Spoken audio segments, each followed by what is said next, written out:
the PlayStation Portable promised console-quality gaming in the palm of your hand. And in 2005, Sony brought Formula 1 to the system with F1 Grand Prix.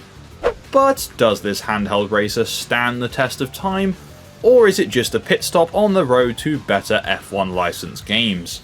Well, that's what we're here to find out. Welcome to the Worst Racing Games, the series where you guys suggest different racing games that you think are terrible. I'll play them, review them, and rank them. Today, the wheel has chosen F1 Grand Prix, and I have to say I'm very excited to finally cover a Formula 1 game in the Worst Racing Games series. So before we start tearing this game a new one, let's dive into its history.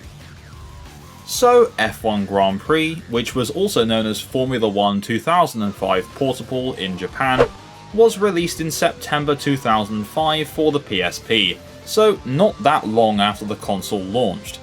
It was actually developed by Traveller's Tales, now known as TT Games, as in those guys that do all the LEGO games, and was published by Sony Computer Entertainment. The game featured all the initial driver lineups for the 2005 F1 World Championships, so drivers like Michael Schumacher, Ralf Schumacher, Fernando Alonso, Jenson Button, and Mark Webber, just to name a few. As well as this, it also featured substitute drivers such as Pedro de la Rosa and Anthony Davidson. The game also featured all 19 tracks from that season, including Australia, Malaysia, Bahrain, Spain, Canada, and of course Silverstone here in England. So when you boot the game up, you get a cool flashy cutscene with a bunch of different cars, and then you're introduced to a nice sleek menu. The F1 branding is there, and there are a few different options for you to jump into, so before I dive into each one I will just give a brief overview. So you've got the option for a quick race, which is fairly self-explanatory. It's just a random race with random settings. That's literally it. Then there's an events section where you have a few different options such as time attack, which is again self-explanatory, single Grand Prix, which allows you to do a full Grand Prix weekend including the practice and qualifying as well as the race, and then scenario mode, which we'll go a bit deeper into later. The game also has a multiplayer option where you can play with up to 8 players online, which is pretty cool. And then you've also got something called TV mode, which is really the most pointless addition to a game I've ever seen. It just allows you to watch a single race as if it were on TV.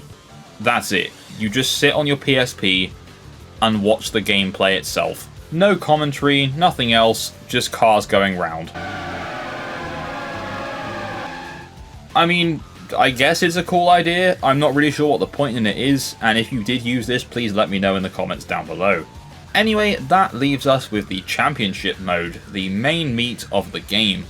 At first it seems promising. Pick your team, jump into a full F1 season, and fight for the title for both yourself and the constructor. But almost immediately the problems start to show.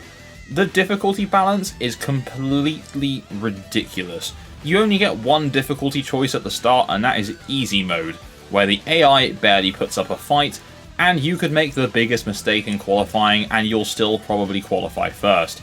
On Monaco, I spun out, hit a wall, reversed and put myself back, and I still qualified first. And even if somehow you make the biggest mistake in the world and don't qualify first, you are almost guaranteed to pass everyone on the first lap anyway. Now unfortunately, to unlock anything above easy, you have to play through the entire season on easy.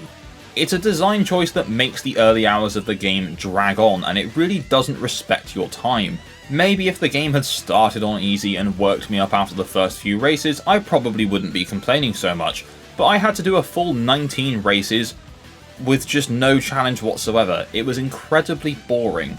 Thankfully on easy the races are short because they're only 3 laps, and you don't even have to do qualifying or practice if you don't want to. Although if you don't do qualifying you will start from the back, but as I mentioned, it's not very hard to get back to the front. However, once you pass through the easy mode, that's when the game finally starts to get interesting. Once you get to medium, it unlocks weather conditions, and honestly the weather conditions are pretty impressive, the rain effects are good, and it kind of affects your handling, but we'll get to that later. Medium difficulty also unlocks pit stops and tyre degradation, so there are actually some tactics involved now, although it's still only 5 laps.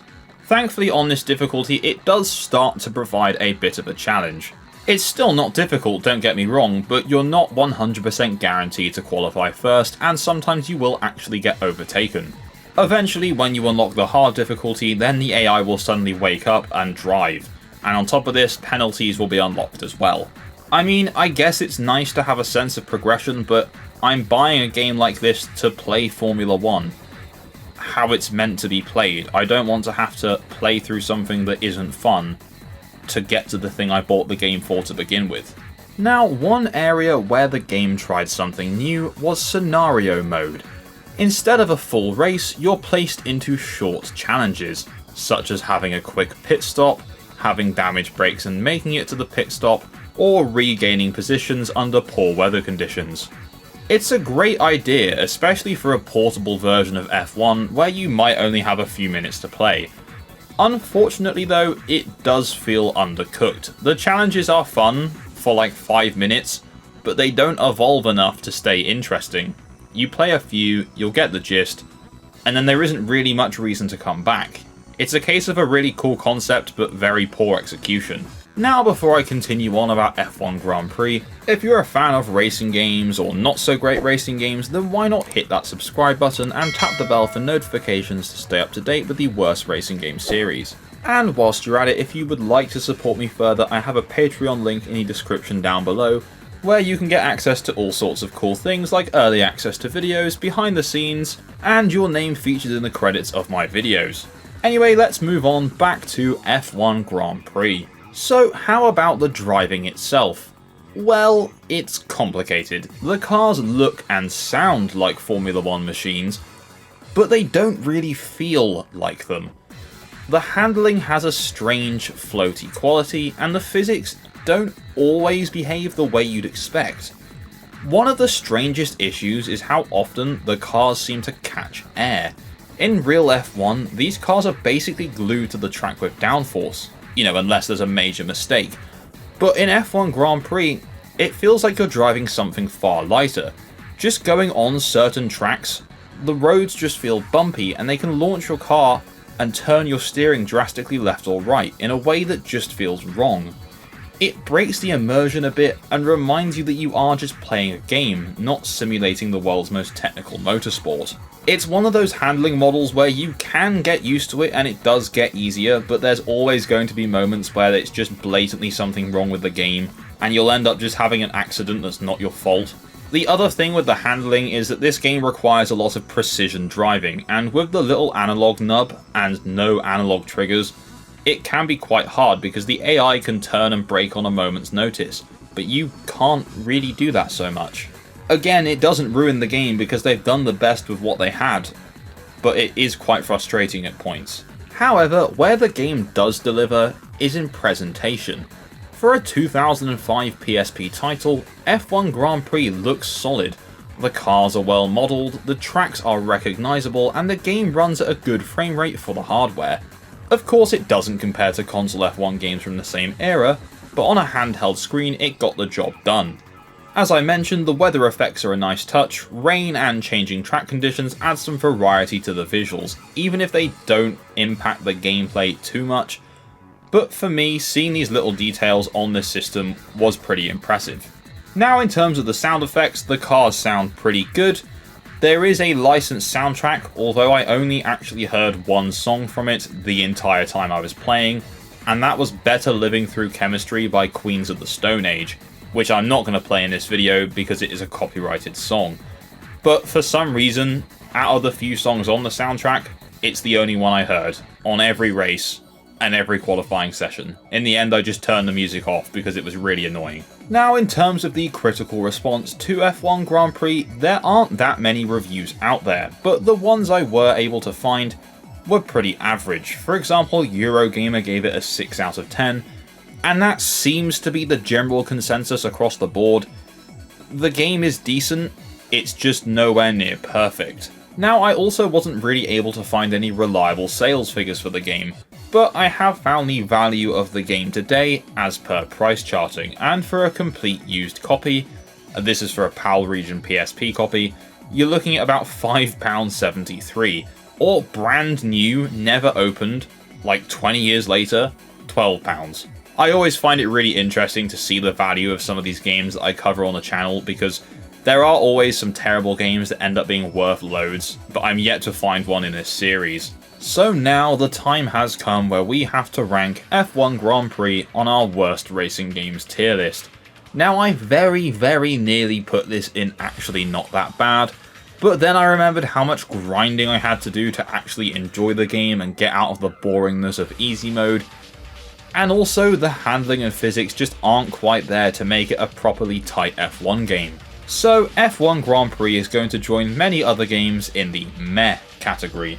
There you go, buddy, you go and sit right next to Dwayne Johnson in WWE Crush Hour.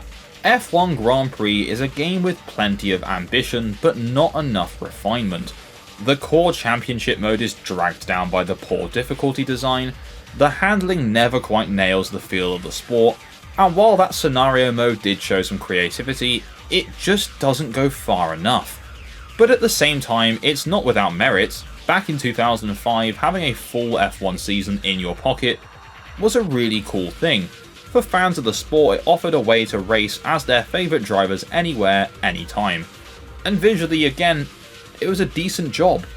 At the end of the day, F1 Grand Prix is a product of its time. It was a showcase of what the PSP could do back in its early days, but not a game that holds up particularly well. And so that takes us to the end of our look at F1 Grand Prix, and with it, this week's episode of Worst Racing Games. So tell me, are you a fan of this game? Did you have it growing up? Would you rank it any differently? Share all your thoughts in the comments section down below, and as always, if you have a suggestion for this series, pop it down there as well. If you enjoyed this video, please don't forget to leave a like, and if you haven't done so already, subscribe and tap the bell for notifications of my future uploads. Thank you very much for watching, and a massive thank you to my Patreons for the support. So the only thing left to say is I'll see you in my next video. Bye bye.